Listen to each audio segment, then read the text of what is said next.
જમ્મુ કાશ્મીર અને હિમાચલ સહિત ઉત્તર ભારતમાં મોસમના મારથી જનજીવન અસ્તવ્યસ્ત બની ગયું છે। હિમવર્ષાના કારણે શ્રીનગર લેહ હાઈવે બંધ કરવાની ફરજ પડી, તો બીજી તરફ દિલ્હીમાં ભર શિયાળે ચોમાસા જેવો માહોલ સર્જાયો।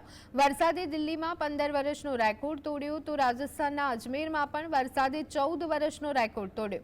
વરસાદી માહોલને પગલે સમગ્ર ઉત્તર ભારતમાં ધુમ્મસને કારણે વાહન ચાલકો અને રાહદારીઓને મુશ્કેલીનો સામનો કરવો પડ્યો। ખરાબ મોસમના કારણે શ્રીનગર એરપોર્ટની તમામ ફ્લાઇટ રદ કરવામાં આવી। જમ્મુ કાશ્મીરમાં ભારે હિમવર્ષાથી જનજીવન પ્રભાવિત થયું।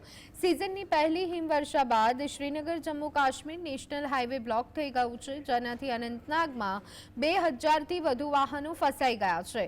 ખરાબ સિઝનના કારણે શ્રીનગર ઇન્ટરનેશનલ એરપોર્ટથી ફ્લાઇટ પ્રભાવિત થઈ હતી।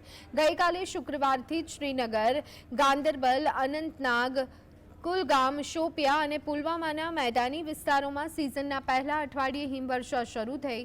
પ્રદેશના મુખ્યમંત્રી ઉમર અબ્દુલ્લાએ લોકોને ખરાબ સિઝનમાં પોતાનો બચાવ કરવા અને સતર્ક રહેવા કહ્યું।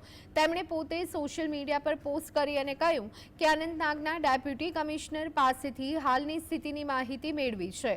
હાઈવે પર ફસાયેલા ટુરિસ્ટ અને તેમના વાહનોને કાઢવાનો પ્રયાસ શરૂ છે।